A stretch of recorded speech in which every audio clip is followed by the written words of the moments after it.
Welcome to the Rooted in Health and Wellness podcast with your hosts Heather Harris and Stacy Richards. Thank you so much for joining us today for episode 014. And as you can see, it is just me. It is a solo episode today. Stacy has been so busy and so overwhelmed with getting back to school. She's a teacher and doing all of that. So I decided to just hop on and do this episode today. As you can see, actually, I just came from the gym and my hair's still up, and I just decided, what the heck, I'm going to go ahead and record it. I've just honestly had one of those weeks. I don't know if you can understand or feel me, but it has been a week of just everything kind of hitting me at once. Do you ever have that where it's not like when one thing hits, it's like, five other things hit you at the same time? And so it's just definitely been one of those weeks, but I'm really glad to be here with you and to just talk to you about all of these kind of things. It's actually really helpful for me and cathartic sometimes to talk about what's going on, and I hope maybe you'll be able to relate or understand, and we're like, yeah, I'm having one of those weeks too. And so hopefully we can be here together. I've got my tea here, and so maybe you grab something and listen in or watch if you're watching on YouTube. Again, remember, you can listen to us on our podcast on Apple or Spotify. I would really love if you followed us. Or you can subscribe to our YouTube channel, all under Rooted in Health and Wellness. You can find us. And so we're really starting to accumulate some videos. And actually, we're going to be putting up another exercise video that's going to go along with this podcast today and what we're going to talk about. So I'm kind of excited about that. Also, I really would encourage you to stick to the end of this podcast, because I do have kind of a cool announcement I'm excited about to offer. And so I would just ask, just listen all the way through, and then you can kind of hear the announcement, and hopefully maybe you'll join in. But I was thinking as I was leaving the gym today, in fact, and I was, very much pondering and going over the week and what's happened. And I really feel like even when stress hits and, bad things possibly, happen, it's always a learning. It's always a learning. It's always a lesson to be learned. And I've definitely learned a lot this week. I've learned a lot about myself too, and how I handle things when stressful times come. And I know, literally on a daily basis, I'll get texts from clients that are just stressed out. They're going through a lot themselves. And so they're struggling, again, to stay on track. And I get it. I really do. I want to have all the compassion and understanding and empathy that I can. But one thing I was thinking about as I was leaving the gym today was that I'm so thankful that I have my health. I'm so thankful that I do take care of myself in the way that I do, because when we have our health, when we feel good, when our body feels good, when our body is in homeostasis, it's in balance, everything in our life will get better. I really want you to think about that. It's because it's really true. When you have your health, everything in your life gets better. Your relationships get better. Your work gets better. I had a guy tell me the other day that he's been working out and getting stronger, and he was saying, I'm better when I'm giving presentations at work, I've noticed. It spills over into every area of your life. Because when you feel good, when you have your health and you feel good, everybody else is going to see that. And the opposite is true. When we don't have our health, when we don't have energy, and we're tired all the time, and we're fatigued, and we're achy, and our body hurts and that kind of thing, or our body's just out of balance for whatever reason, that also spills into every part of our life. We tend to struggle. You'll struggle in other areas of your life as well. You'll struggle at work, or you'll struggle with relationships. And so I just, every podcast that we're doing, every episode, all of this that I'm doing, again, it's all free. And I'm all doing it because I want so badly to help people, to inspire people to really take care of themselves. And and make that a priority. It isn't selfish. I've said this before. It's selfless. Because when you feel good and you're healthy and you're better, again, you're going to be better to take care and help everybody else. And so, again, leaving the gym today, I was thinking about all the things that have happened this week. And it's definitely, I'm not going to say that I haven't been upset or, sad even about some of the things, but overall, my body, because it is in a healthy place, was able and better able to handle the stressors. And that's what happens to many people when they get hit by stress, a death, a divorce, a work change, or something happening at work, or losing someone, or breaking up in a relationship, whatever it is. Financial problems, a lot of them. I've dealt with many of them at once. But the thing is if your body's in a good place, if it's in homeostasis and it's healthy, it's going to be better able to handle that stress. And what's happening for many people these days is that their body's always in fight or flight, because it's just one stress after another. The world, life is stressful, and there's so many things happening all the time, and I get that. We're all dealing with that. We're all in this. But what I see is that because their bodies are so out of balance, whether it's their GI system, their digestive system, whether it's their hormones or their thyroid, or there's some autoimmune issues, or their diet's out of whack, or they're not sleeping enough, or they've got, just this mindset that they're never going to be successful, whatever it is, and most of the time it's several of those things. When something happens then, and it can be even just a small thing, it blows up and it's way bigger, because again, their body can't handle it.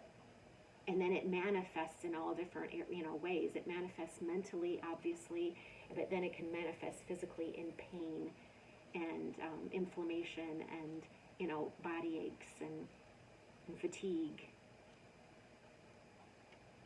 And so I guess, again, I want to say that when you have your health and when you make that a priority, it will spill over into every area of your life and make everything better.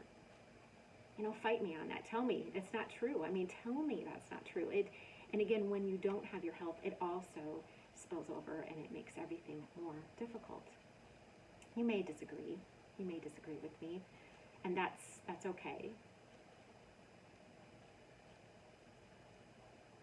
But, and again, you can always leave comments or anything in the below. Just be kind. But I really believe that to be true.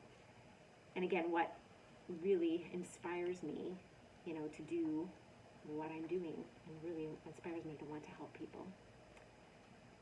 Today, and in the last couple of podcasts, if you haven't listened to those, I would really encourage you to go back and listen to those. It's been a lot about exercise and the benefits of exercise, and the benefits especially of getting stronger. And one of the big benefits is that we don't want to, as we age, to become frail, that frailty. Because when we become frail, and then if we fall or, get hit by something or anything, we're going to be a lot more likely to be, have more disability and, have a hard time recovering. And sometimes, falls, you hear it all the time, someone falls and breaks a hip and they're done. So we want to combat that frailty. And, for anybody that's listening that might be like in their 20s, 30s, even 40s, and sometimes I think, I remember that, I was there, that we can think like, oh, that's a long ways for me. I don't have to worry about that. But honestly, the time is to start when you're in your 20s and 30s and 40s and build up that, that muscle mass and that strength, and that's so important for your bone strength as well. And the more you do that, the better off you are going to be when you're older. I'm so glad. I've always kind of exercised, and I've definitely gone through different, iterations of exercise where I was a cardio queen for a long time, like I've mentioned before, and now, like, I am just I love going in and lifting weights. And I'm really working on getting stronger, getting leaner, getting more definition, and just lifting heavier weights. And so and because, yes, I mean, I've done it for many years now, but I do not want to be one of those people who, like I said, falls and that's kind of it, or they get, seriously disabled and they're out or laid up for quite a while. So strength is so important to combat that frailty, and it helps, like I said, increase our muscle mass, strengthen our bones. And as we get older, the big thing is we lose muscle mass. It's called sarcopenia, and we tend to become more frail and trip, fall, break a bone, or fracture a bone. And like I said, it takes us out for a long haul. And not to mention that the more muscle mass we have, and I've said this in prior podcasts, it also helps our metabolism, helps our insulin levels, and it just helps stave off chronic diseases. So you just can't go wrong.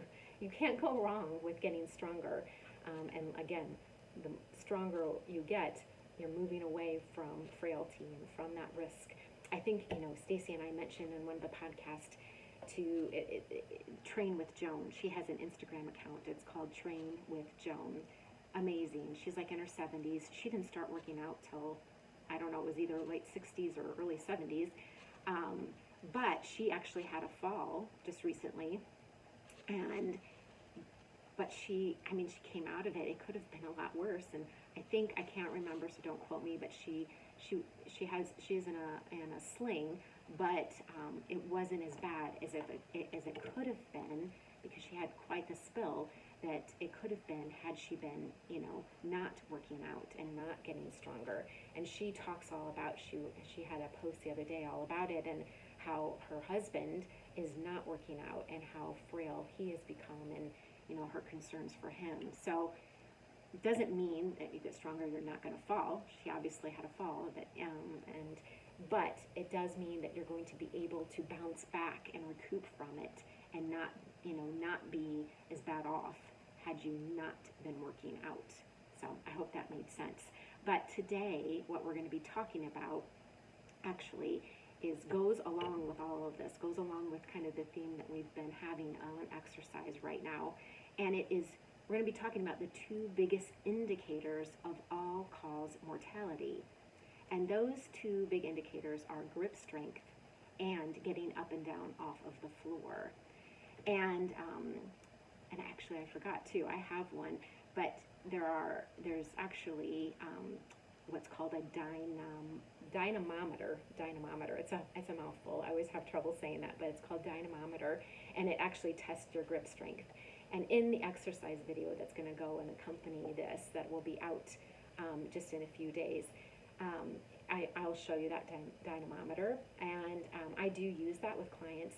So grip strength and getting up and down off of the floor, there's a ton of research now about these two things that you can do in your practice. So personal trainers can do it, and other healthcare practitioners doing it. Honestly, really all practitioners should be doing these kind of things, because it is now, there's research showing, and I've got a couple of research papers here I'm going to talk to you about today that talked about the research, and I'll try to link them up in the description below.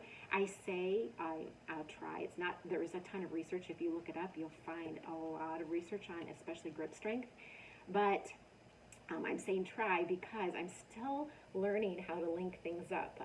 As I've mentioned before, YouTube doesn't make anything really easy. You definitely have to go through all these different steps to get things linked up. So I will try to do it. I'm still learning. Like I said, I'd still like to have music on my YouTube videos like I do on the podcast, and eventually I'll make it a little bit more fancy, but it's just finding the time to do all of that. But anyway, going back to the research, you might not believe it, but just testing your grip strength with this dynamometer and testing people's getting up and down off of the floor and how they get up and down off the floor. Like, do they have to use their hands? Do they have to push against their leg? How hard and how difficult is it for them to get up and down off the floor? Those are both great indicators for all-cause mortality or for disability for people. And So it's really, really interesting. And again, and these are two things that are very simple to do. Doesn't take a lot of equipment or room for trainers or healthcare practitioners to do, but can give us an indicator. And basically, what it all comes down to, I'm going to summarize right here, that when we test grip strength and when we test getting up and down off the floor, they're giving us really good indicators of frailty for someone. So if you test, so on the dynamometer, and like I said, I'll show that in the exercise video when I do that, and I do that with my clients. When you squeeze it, it actually tells you like weak, normal, or strong. So especially for someone that has weak grip strength, well, then that tells us that, again, as they get older, that they're going to have a harder time. They're going to be more frail. They don't have the strength. So that grip strength is just giving us an idea. It's a very good indicator of their overall body strength. And same when you're trying to get up and down off the floor, that's really testing your lower body strength, and so it's showing us, again, do they have the strength to get up and down off the floor without using a lot of props, without using their hands, without having to lean on a chair or grab something to pull themselves up. All very, very good indicators of, future, what that's going to look like for someone. So I want to kind of talk a little bit about the studies, and just so I can just read, and so hopefully that will help you to understand. I'm not going to read the whole studies because that would be an awful lot. So again, if I can link them up below, you can read them on your own. And I would encourage you to really look up more on this. It's super interesting, and something that you should be trying on yourself to see. In the exercise video, I'm going to be talking about ways to strengthen your grip, but also we're going to do the getting up and down off the exercise, or getting up and down off the floor exercise, so that you can be working on that as well, on how you can get up and down without, using anything to get up and down off the floor. So I'll show you all of that in the next video that will be coming up. But when we talk about grip strength right now, the one study, like I said, there's been several studies. This is one that I just kind of printed off. One of the studies it started off with 8,006 men. Why it's just men, I don't know. Why they don't do it on women. But there's been other studies on that. This is just one I happened to pick. And they were ages 45 to 68. And they did an initial exam, and then they did a second exam 3 years later. And at that point, there was 7,498 men participating.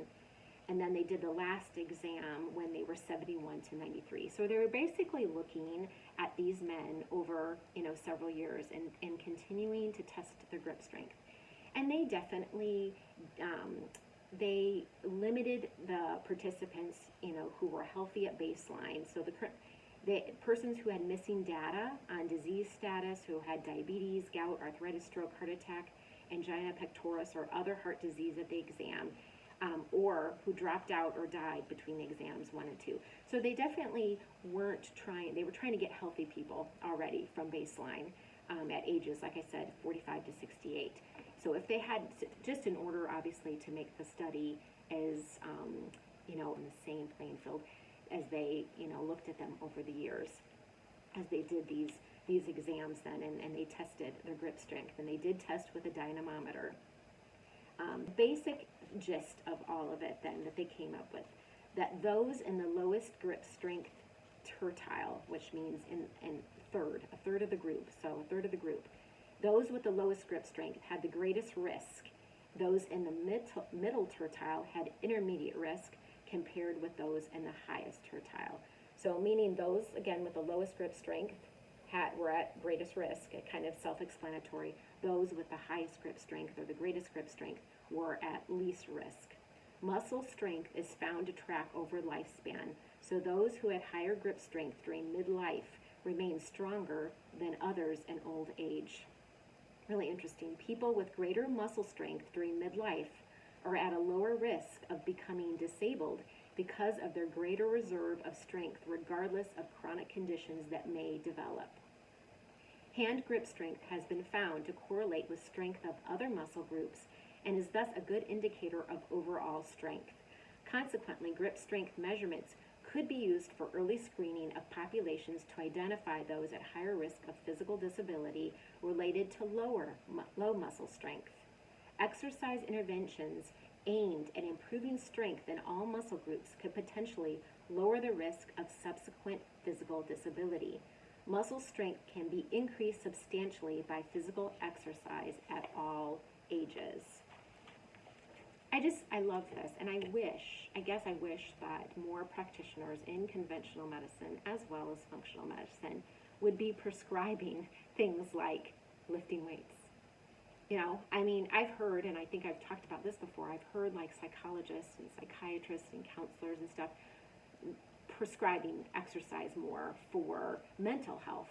But again, this is clearly telling us that if we were to be doing these kind of testing, earlier on for people and really making these interventions and saying like, we need to get you, it's just like, it's such a hope or a dream of mine. Like doctors would say, you need to see a personal trainer. We're testing your grip strength. It's weak, and so we want to get you stronger and start seeing a personal trainer, just as well as like seeing a dietitian for your diet. Like that's to me would be so ideal. And I feel like, I feel like everything's against us. And so I'm trying really hard to get word out there that just please, like, exercise it could be free in a lot of ways. Just getting outside, doing some lunges or squats and body weight exercises, you can do that for free, and even if you join a gym, gyms aren't expensive anymore.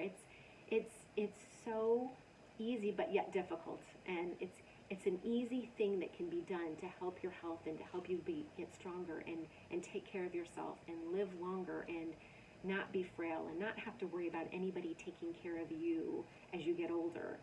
But yet it's still so difficult for people to do those things and be consistent. It's, and I don't know. I feel our healthcare system is not a healthcare system a lot of time. I really feel like it's a sick care. I feel, and I'm just giving my opinion here now, you can agree or disagree, but I just feel so strongly that our healthcare system is wanting to keep us sick, or something else is wanting to keep us sick and wanting to keep us down, and I'm just fighting it because I'm just not going to go along with the masses. I'm going to be different. So grip strength may be a marker of physical activity, which itself preserves function and prevents disability. Low grip strength may indicate subclinical disease, which later develops into clinical disease and disability. Finally, good grip strength may mark some general intrinsic midlife vitality or motivation that tracks into good functional ability in old age. Overall, there are very few long-term prospective studies on risk factors for disability and mortality in old age. We know cigarette smoking and deviations from normal weight, being too overweight, and a low level of physical activity have been shown to be long-term predictors of self-reported disability and mortality in studies with 17 to 27 years of follow-up. This study suggests that hand grip strength could be used for early screening, as I've said before, of people at increased risk of physical disability and old age. So super interesting to me, and again, an easy way, like the study said, and like I've said before, to determine, like, just doing that grip strength exercise. A dynamometer is not that expensive either. You can get them on Amazon for like $30. So it's not that expensive, even if you wanted to get one for yourself and test yourself, or if you want to come in, I can, have you try it as well. But it would be definitely, again, an easy thing to say, like, okay, yeah, I'm coming up weak here, and I need to start doing something for that. So I would highly encourage, again, looking at that. I have a couple of different research studies here on grip strength, but I won't go over both because they both basically said the same thing. It's interesting. There is a lot. If you look up grip strength, research as an indicator of all-cause mortality, you'll find a lot of studies now on that. And then the other thing, though, is an indicator, and is a good indicator, is just that ability to sit and rise from the floor. Again, another predictor of all-cause mortality. And this study, again, this one was done by a cardiologist and a preventative cardiologist, a cardiologist group.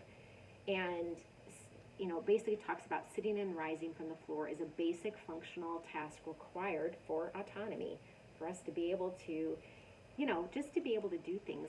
Going back to grip strength just for a minute too, I was thinking about how many times, like we use our grip, we use our hands. How many things, things, opening jars, how many times have you had someone that's older that, struggles because, they can't open the jar anymore? How many times do you have to carry bags, groceries and just your, purse or whatever? I know if you saw me, sometimes people call me the bag lady because I'm always carrying a lot of things, especially into work. And especially when I'm recording, I have lots of bags of things to, for recording that I have to carry. So again, super important to have that grip strength. And sitting and getting up off the floor is super important too. Even just like sitting and getting up and down off of a chair, we want to have that lower body strength. And so the inability to perform these and similar actions are closely related to the risk of falling. And if a fall has occurred, the capacity to return to an upright position is critical. Just that. I was thinking about, my mom actually fell not too long ago. And, luckily, though, was able to get back up. But how many times does that happen to someone and they can't get back up because they don't have the strength?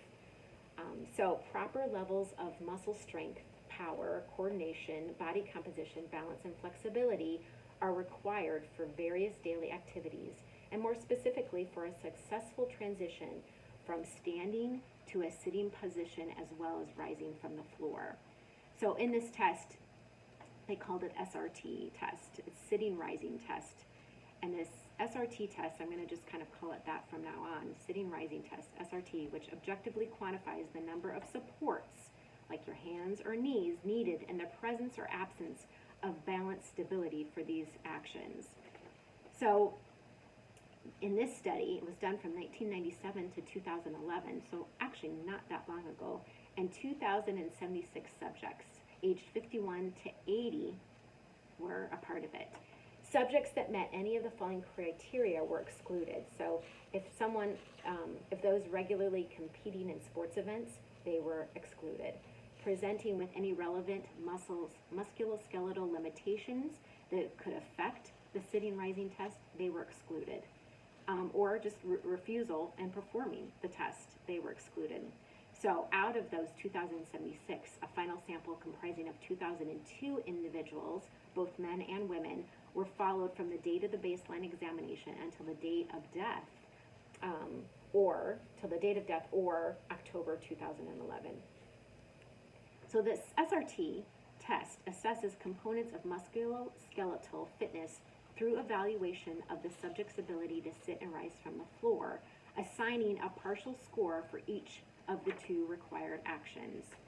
And so when they do the test, the evaluator instructs them without worrying, the instructor says to you, without worrying about the speed of movement, so you don't have to do it at any speed, try to sit and then rise from the floor using the minimum support that you believe is needed. And so again, when the exercise video comes out about all of this, you'll be able to see kind of how to do the test yourself and something that you can do at home. I'll show you that. The SRT partial scores began with a maximum of 5 points. So they started off with 5 points separately for sitting and rising. So 5 points for sitting, 5 points for rising. 1 point was subtracted for each support utilized. That is a hand, a forearm, a knee, or side of the leg. And an additional 0.5 points was subtracted if the evaluator perceived an unsteady execution, like partial loss of balance, occurring during the action. In addition, 1 point was subtracted if the subject placed one hand on their knee in order to sit or rise. Crossing the legs for either sitting or rising from the floor was allowed, while the sides of the subject's feet were not used for support. Okay, so, but the SRT can be applied with no equipment and minimal space. Again, it takes up very little space to test someone, to evaluate them on this. And it's, easy to score. It was easy, to perform. and again, is very safe to do with people to see if they can, get up and down. So they basically, let me look here through this, because again, I've got a lot highlighted, but it's a lot to read and I don't want to bore you. So basically the overall gist of it was that they found that the inability to sit and rise from the floor was related to lower survival, irrespective of age, sex, and BMI, okay? So SRT scores less than 8, that is requiring more than one hand or knee support to sit and rise from the floor in a stable way, were associated with 2 to 5-fold higher death rates over 6 years in men and women aged 51 to 80. SRT scores in the range of 8 to 10 indicated a particularly low risk of death during the tracking period. Even more relevant is the fact that a 1-point increment in the SRT score was related to a 21% reduction in mortality. The SRT can be considered a simple screening procedure in which a low score largely reflects the degree of impairment in the components of musculoskeletal fitness, mainly those indicating a reduction in muscle strength and/or joint flexibility. It's clear that muscle wasting and sarcopenia, which I talked about before, are physiological attributes closely related to the aging process and likely contribute to the muscle strength decrement in older adults. The primary musculoskeletal changes that occur with aging include decreases in muscle mass, reductions in the number and size of type 2 fibers, as well as a reduced number of motor units. These changes may lead to impairment in muscle strength determined by maximum voluntary contraction, which has been associated with an increased fall risk in the elderly. The loss of strength with aging appears to begin, listen to this, at about 35 years of age. Let me say that again, because that one hit me. The loss of strength with aging appears to begin at about 35 years of age. Lack of strength and/or muscle power has also been associated with poor survival. Hello? Are you there? Are you listening? Guys, this is all so to me, I'm going to get in the gym. I'm going to start working out. Let's do this. Functional status in the elderly are strongly related to lower limb muscle power and strength, suggesting the potential use of the SRT as a functional assessment tool in elderly adults. Degenerative changes or recent injuries were either not reported or identified in the medical history or physical exam prior to the SRT. Oh, some limitations. They're talking about limitations of the study. If some things weren't reported, if they had an injury or something. If they weren't reported, then obviously that was a limitation of the study. So overall, in conclusion, a low score on a simple functional assessment tool, the SRT, was associated with greater than 6-fold higher all-cause mortality in men and women. The end. The end. And again, there's more studies out there like that. So these, again, are simple things that you can be doing, that you can work on right now. I'm going to, again, be posting that exercise video showing you how to get up and down off the floor without anything. If you can't do it at this point, just practice and work at it. And work on not just doing the exercises that I'm giving you. I'm going to show you, like I said, exercises for grip strength and then getting up and down off the floor. But not even just doing that. If you are getting out now and you're doing compound exercises, remember I've talked about that in previous podcasts, like the last two, these compound movements where you're doing, like squats, deadlifts, pull-ups, push-ups, where you're using more than one muscle group. All of that is going to help strengthen you and strengthen, especially your lower body, so that you are stronger to get up and down off the floor without using your hands or a chair or something else to help you up. So important. I don't know, these kind of things, again, get me going. And when I read these research studies, I'm like, oh my gosh, another reason to me why it's so important to get out and start building muscle. It is, it's so beneficial in so many ways. And again, beneficial for your health. And when you have that good health, it is going to pour over into everything else you do in your life, guys. I hope that you enjoyed this podcast. I hope that you learned something possibly new. And thank you for tuning in to the end, because what I want to offer is, again, I really want to help people, and I want to, I just want to, I'm trying as much as I can to put out as much free content as I can, and I want to give an offer that and I'll tell you the hidden stipulations, what you're going to have to do is, well, let me tell you what I want to offer first. I want to offer someone who is in need, if they're, struggling with their health, struggling with diet, struggling with exercise, and they're at least 20 pounds overweight. If you've got more than 20 pounds to lose, I'm going to be offering 6 months of coaching, nutrition advice, nutrition help, and personal training. So 6 months. I feel like that's a pretty good offer for someone who is really struggling. And so if you're interested in doing that, because I'm going to do a drawing, and how you can enter that drawing. So it's not going to be like I'm just going to put literally everybody that wants to be a part of it. I'm going to put your names into a hat and literally draw out the winner, and then I'll announce it either on the next podcast or on social media somehow. But what I would like, all I'm asking is that you do these things in order to enter. You could either follow us on our podcast, either on Apple or Spotify, subscribe to our YouTube channel, share with one person even, or several on social media, but just share either our podcast or YouTube channel with someone, and then leave a comment below in this YouTube video. So those 3 things: subscribe, share, and then leave a comment. And the comment can be anything. It can be anything about the video, maybe something you learned, something you like, or what you don't like. It can be anything. There's no, preference of what you put, but just leave us a comment. And then from that comment, if you leave that comment, that's going to be your entry into the drawing. Okay, we'll put you into the drawing. So again, if you're interested, make sure you leave that comment so that you get into the drawing. And then we will pick someone. I'm going to give 1 week. Okay, so this is posted on a Monday, and I believe that would be, oh boy, let me check here. Well, it's going to be 1 week. I'll put it on social media too. It'll be 1 week. I believe we'll be drawing the names on August 14th. Yes. So I'll give you 1 week to enter.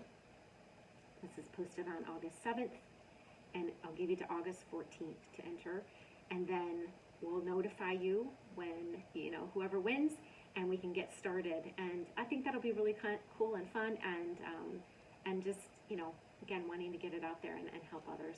So thank you guys so much for watching or listening, whether you're listening on the podcast or you're watching on YouTube. Thank you so much.